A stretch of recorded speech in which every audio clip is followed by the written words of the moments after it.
শুভ সন্ধ্যা বন্ধুগণ। আমি চিন্ময় ব্যানার্জি, একজন প্রাক্তন এয়ারফোর্স টেকনিক্যালের এমপ্লয়ি।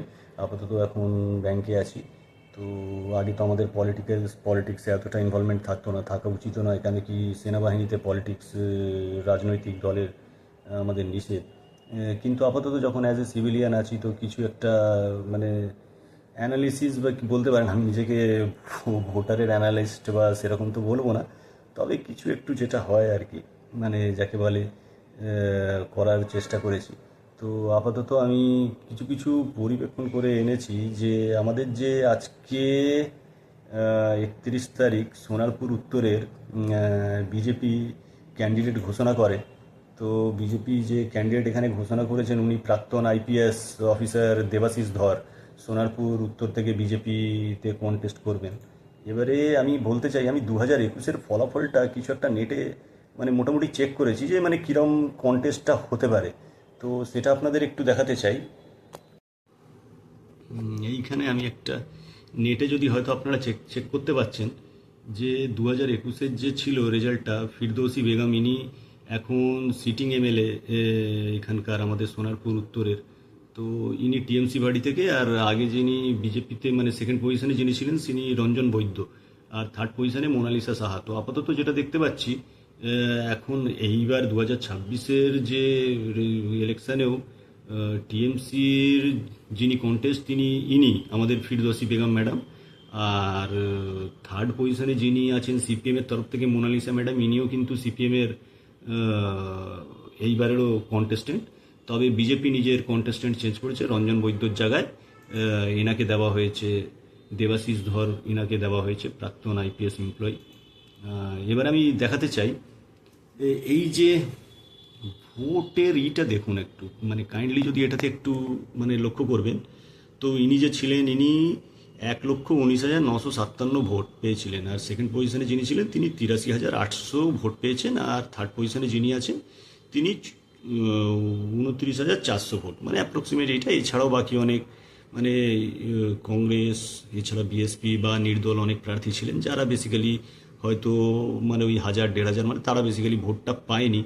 এবারে কথাটা হচ্ছে যে এইবারের বেসিক্যালি ফাইটটা তো আমরা দেখতে পাচ্ছি পশ্চিমবাংলায় টিএমসি আর বিজেপির মধ্যে। তো এখানে একটু মার্জিনটা লক্ষ্য করুন, মানে কাছাকাছি 1,19,000, আর এখানে আছে 83,000, মানে কাছাকাছি আমরা অ্যাপ্রক্সিমেট একটা মার্জিন দেখতে পাচ্ছি। এদিকে 17,000, ওদিকে 20, হ্যাঁ কাছাকাছি 36,000 মতন মার্জিন দেখতে পাচ্ছি আমরা।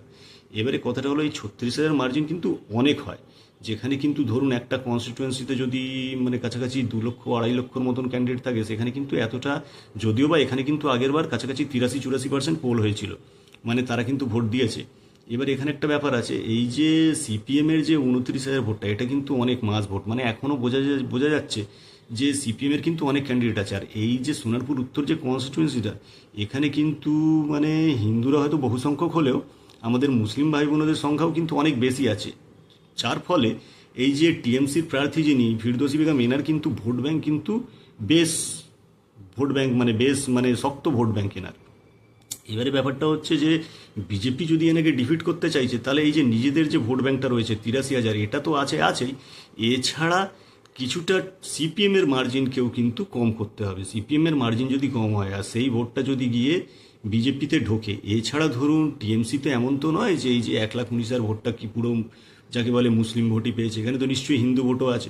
তো সেই হিন্দু ভোটটা যদি তারা বিজেপিরা নিজেদের পক্ষে করতে পারে, তাহলে একটু তাদের মার্জিন বাড়বে। এছাড়া আমাদের মুখ্যমন্ত্রী যেমন স্যারের জন্য বিরোধিতা করছেন, নিশ্চয়ই এই যাকে বলে আমাদের অ্যাসেম্বলি থেকেও এখানেও অনেক নাম বাদ গেছে। এবার সেই যে ক্যান্ডিডেট, তাদের যে নাম বাদ গেছে, সেটা কোন দলকে ইফেক্ট করবে সেটা যদিও বা আমরা ভোটের আগে তো বুঝতে পারবো না, ভোটের রেজাল্টের পরই বোঝা যেতে পারে। মোটামুটি আমি এটা বলতে চাইছি যে এখানে একটা 49% আর 15%-এর একটা মার্জিন গ্যাপ আছে।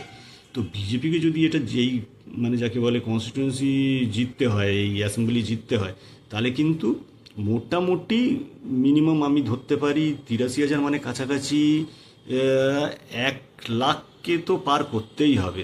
1 লাখকে যদি বিজেপি পার করতে পারে, আর ওনার ভোটটা যদি একটু কম হয়, তাহলে হয়তো দেখা যেতে পারে যে বিজেপি হয়তো মানে মোটামুটি আমি বলতে চাইছি যে এই অ্যাসেম্বলি কিন্তু একদম টান টান ভোট হতে চলেছে।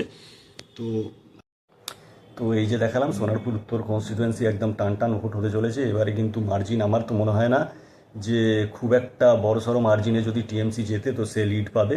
তো সুতরাং আমাদের যাকে বলে এই সোনারপুর উত্তরের যে ভাই বোনেরা আছে তাদেরকে কিন্তু নিজের মতাধিকার খুব ভালোভাবে বেছে নিয়ে দিতে হবে, যাকে বলে বাংলার ভবিষ্যতের জন্য। ধন্যবাদ।